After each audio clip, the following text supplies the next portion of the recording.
Good morning all of you. आप सभी का स्वागत है अपने यूट्यूब चैनल की कॉन्सेप्ट पर। जैसा कि कल हम पढ़ चुके थे, सर्वनाम टॉपिक हमारा चल रहा है और सर्वनाम में पुरुषवाचक सर्वनाम पढ़े हैं। पुरुषवाचक सर्वनाम के जो भेद हैं वो हम पढ़ चुके हैं। पुरुषवाचक सर्वनाम में एक भेद पढ़ाई हो चुकी थी। अभी दूसरा बचा हुआ है मध्यम पुरुष यानी उत्तम पुरुष हम पढ़ चुके हैं। मध्यम पुरुष और अन्य पुरुष बचा हुआ है। तो आइए चलिए देखते हैं और मध्यम पुरुष क्या है। तो मध्यम पुरुष जिन सर्वनाम शब्दों का प्रयोग श्रोता पाठक या सुनने वाले के लिए करता है उसे मध्यम पुरुष कहते हैं। कह रहे कि मध्यम पुरुष क्या है, तो जिन शब्दों का यानी जिन सर्वनाम शब्दों का प्रयोग श्रोता सुनने वाले के लिए करता है, यानी बोलने वाला वो सुनने वाले के लिए करता है, उसे हम मध्यम पुरुष कहते हैं। मध्यम पुरुष में कौन कौन से शब्द आ जाएंगे, तो तू, तुम, तुम्हारा, तुम्हारी, तुम्हारे, तुम्हें, तुझे, तुमसे, तेरा, तेरी, तेरे और आप, ये सभी क्या हैं, तो मध्यम पुरुष के शब्द हैं। अब मध्यम पुरुष शब्द, इस शब्द का हम वाक्य में किस तरीके से इस्तेमाल करेंगे, तो आइए वो भी देख लेते हैं वाक्य में किस तरीके से इस्तेमाल होता है। क्योंकि एग्जाम में, किसी भी कॉम्पिटिटिव एग्जाम में आपसे परिभाषा तो नहीं पूछी जाती है, लेकिन उस शब्द का इस्तेमाल किसी वाक्य के अनुसार कैसे किया जाता है या किसी वाक्य में दिया गया हो और कह दिया जाता है, इसमें पहचाने कि मध्यम पुरुष, उत्तम पुरुष या अन्य पुरुष कौन है। तो यहाँ दिया हुआ है कि तुम्हें कहाँ जाना है, मतलब इस वाक्य में तुम्हें कहाँ जाना है। इस वाक्य में तुम्हें क्या होगा, तो तुम्हें मध्यम पुरुष होगा।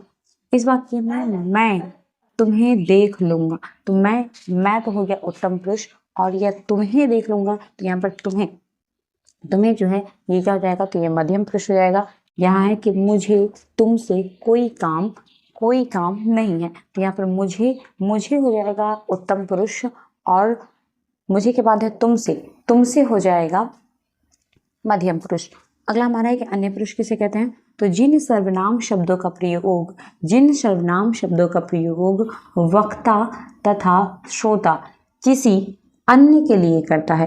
कह रहा है कि यहाँ पर बोलने वाला या सुनने वाला व्यक्ति, चाहे वो बोलने वाला व्यक्ति हो या सुनने वाला व्यक्ति हो, तो बोलने वाला या सुनने वाला दोनों ही व्यक्ति जिन सर्वनाम शब्दों का प्रयोग किसी अन्य के लिए करता है, किसी तीसरे के लिए करता है, तो उसे हम क्या कहेंगे, तो उसे अन्य पुरुष कहा जाता है। अन्य पुरुष क्या होगा, अन्य पुरुष सर्वनाम कहा जाता है। अन्य पुरुष कौन कौन जाएगा, तो वह, वे, उसका, उसके, उसको, उससे, उनका, उनकी, उनके, उनको, उन्हें, उन्होंने, यह सभी अनुपस्थित रहते हैं। मतलब जिनके बारे में श्रोता या सुनने वाला बात करता है वो वहां पर अनुपस्थित होते हैं, वहां पर उपस्थित नहीं होते।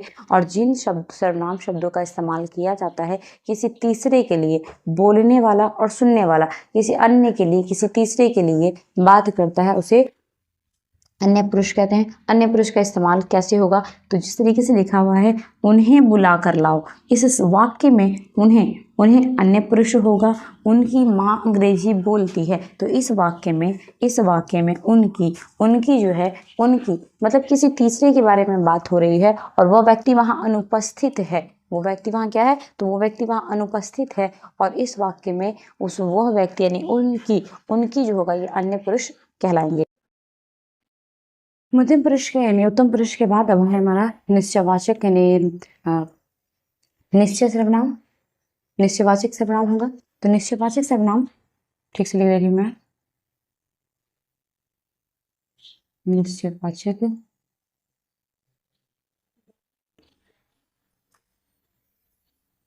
सर्वनाम। निश्चयवाचक सर्वनाम क्या होगा, तो जिन सर्वनाम शब्दों के द्वारा किसी निश्चित संज्ञा का बोध होता है, ये निश्चयवाचक सर्वनाम क्या होगा, तो निश्चयवाचक सर्वनाम है कि जिन सर्वनाम शब्दों के द्वारा किसी निश्चित संज्ञा का बोध होता है, उसे निश्चयवाचक सर्वनाम कहा जाता है। अब निश्चयवाचक सर्वनाम में कौन कौन से शब्द होंगे, तो निश्चयवाचक सर्वनाम में यह, वह, ये, वे निश्चयवाचक सर्वनाम है। यह, वह, ये, वे क्या होंगे, तो निश्चयवाचक सर्वनाम है। अब इसका वाक्य में कैसे इस्तेमाल किया जाएगा, तो यह अनुराधा की बहन है। यहाँ पर क्या कह रहा है कि यह अनुराधा की बहन है। यह कौन, यह, तो यह अनुराधा की बहन है। तो यहाँ पर यह क्या हो जाएगा, निश्चयवाचक सर्वनाम। यहाँ है कि ये अंग्रेजी की पुस्तक है, यहाँ पर ये क्या हो जाएगा, तो ये निश्चयवाचक सर्वनाम होगा। अगला हमारा है अनिश्चयवाचक सर्वनाम। तो अनिश्चयवाचक सर्वनाम किसे कहेंगे, तो अनिश्चयवाचक सर्वनाम है कि जिन सर्वनाम शब्दों के द्वारा किसी अनिश्चित संज्ञा का बोध होता है। निश्चित संज्ञा नहीं, निश्चित संज्ञा का बोध निश्चयवाचक में, अनिश्चित संज्ञा का बोध कहाँ होगा, तो निश्चयवाचक में। तो जिन सर्वनाम शब्दों के द्वारा किसी अनिश्चित संज्ञा का बोध होता है उसे अनिश्चित वाचक सर्वनाम कहा जाता है। जैसे यानी अनिश्चित वाचक सर्वनाम कौन कौन होंगे, तो कोई, कुछ अनिश्चयवाचक सर्वनाम है। कोई कुछ अनिश्चयवाचक सर्वनाम है। अब इसमें कौन कौन है, तो इसका वाक्य में कैसे इस्तेमाल होगा, तो देखो बाहर कोई खड़ा है। यहाँ कोई अनिश्चयवाचक सर्वनाम, कोई क्या हो जाएगा, तो अनिश्चयवाचक सर्वनाम। उसके बाद पानी में कुछ गिर गया है, यानी कुछ क्या हो जाएगा, अनिश्चयवाचक सर्वनाम। यहाँ कुछ कांच पड़ा है, यहाँ पर कुछ क्या होगा, अनिश्चयवाचक सर्वनाम होगा।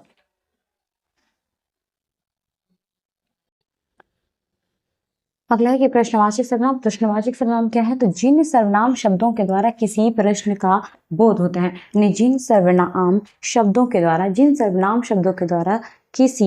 किसी प्रश्न का बोध होता है उसे प्रश्नवाचक सर्वनाम कहा जाता है। क्या हो जाएंगे, तो कौन क्या प्रश्नवाचक सर्वनाम है।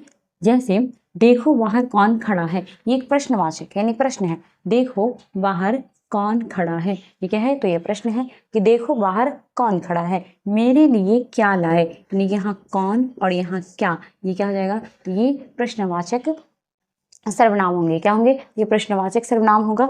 अगला है कि संबंधवाचक सर्वनाम। ये संबंधवाचक सर्वनाम किसे कहेंगे, तो जिन सर्वनाम शब्दों के द्वारा एक संज्ञा का बोध दूसरी संज्ञा से जोड़ा जाता है, यानी एक संज्ञा का बोध दूसरी संज्ञा से जोड़ा जाता है। जिन सर्वनाम शब्दों के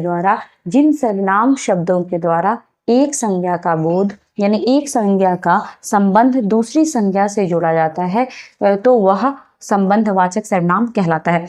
जो सो कौन कौन हो जाएंगे, संबंधवाचक सर्वनाम। यानी संबंधवाचक सर्वनाम कौन कौन होगा, तो जो, सो, जैसी, वैसी, जैसा, जिसकी, जिसमें, जहां, तहां, उतना, जितना, ये क्या हो जाएगा, तो ये संबंधवाचक सर्वनाम होगा। इसको हम वाक्य में कैसे इस्तेमाल करेंगे, तो है जिसकी लाठी उसकी भैंस। यहाँ पर संबंध किसकी बता रहा है, जिसकी संबंध उसकी से बता रहा है। कह रहा है कि जिसकी लाठी जिसकी है, भैंस भी क्या होगी, तो उसी की होगी। यहाँ है कि जैसा कर्म करोगे, यानी जैसा कर्म करोगे वैसा फल पाओगे। यहाँ पे जैसा और वैसा किसका संबंध, जैसा और वैसा एक संबंध बना रहा है। और किससे, तो दो संज्ञाओं से, यहाँ कर्म से और फल से, कर्म और फल दो संज्ञाओं का संबंध आपस में जोड़ रहा है। तो क्या कहलाएगा, तो ये संबंधवाचक सर्वनाम कहलाएगा। दोस्तों या तो इसे लिख लें या स्क्रीनशॉट ले लें।